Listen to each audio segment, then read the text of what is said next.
ഇവിടെ രണ്ടുപേരുടെ നാടകം കണ്ടു കഴിഞ്ഞിട്ടുള്ള സന്തോഷമാണിത്. നമുക്ക് മാമനോട് നമ്മുടെ നാടക രക്തരക്ഷസിനെ പറ്റി ചോദിക്കാം.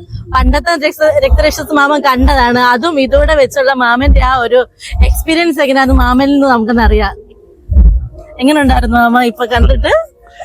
ഞാൻ പണ്ട് 80കളിലാ ഈ നാടകം കണ്ടതാണ്. ഈ നാടകമല്ല, ഇവരുടെ എല്ലാ നാടകങ്ങളും ഞാൻ കണ്ടിട്ടുണ്ട്. എവിടെ നടത്തിയാലും പോയി കാണും. അങ്ങനെയായിരുന്നു, അങ്ങനെ പോയി കണ്ടിട്ടുണ്ട്.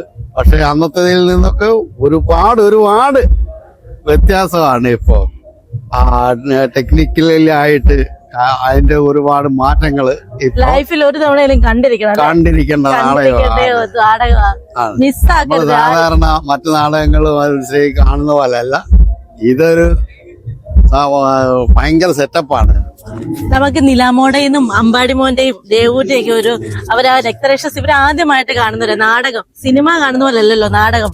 നാടകത്തില് ആളുകളെ ഡയറക്റ്റ് ആയിട്ട് കണ്ട് അവരുടെ അഭിനയവും കാര്യങ്ങളും എല്ലാം കണ്ട ഒരു ഫസ്റ്റ് എക്സ്പീരിയൻസ് ആണ് ഇവരുടെ. നമുക്ക് ഇവരുടെ ചോദിച്ചറിയാം. നിലാമോളെ എങ്ങനെ ഉണ്ടായിരുന്നില്ല മോളെ?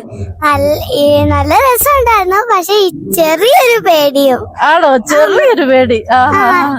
ദേവൂനും ഇഷ്ടപ്പെട്ടോ? ഇനിയും കാണണോ? ഇനിയും കാണാന്നുണ്ട്. ആണോ? ദേവനോ? ഞാൻ ഇടയ്ക്ക് ഇങ്ങനെ നോക്കി ഇങ്ങനെ പേടിച്ചിരിക്കുവായിരുന്നോ? അമ്പാടിമോനോ?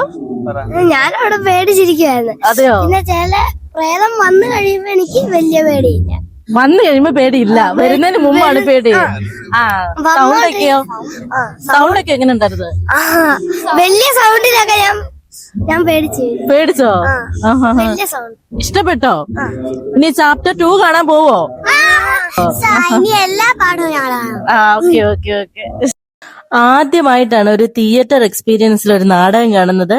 സിനിമ കാണുന്ന പോലെയല്ല, സിനിമയെ വെല്ലുന്ന രീതിയിലുള്ള ഓരോ സെറ്റ് മാറി ലൈറ്റ് മാറുന്നു, സെറ്റ് മാറുന്നു, സൗണ്ട് സിസ്റ്റം പറയാൻ വയ്യ, അതിഗംഭീരമായിട്ടുള്ളതാണ്.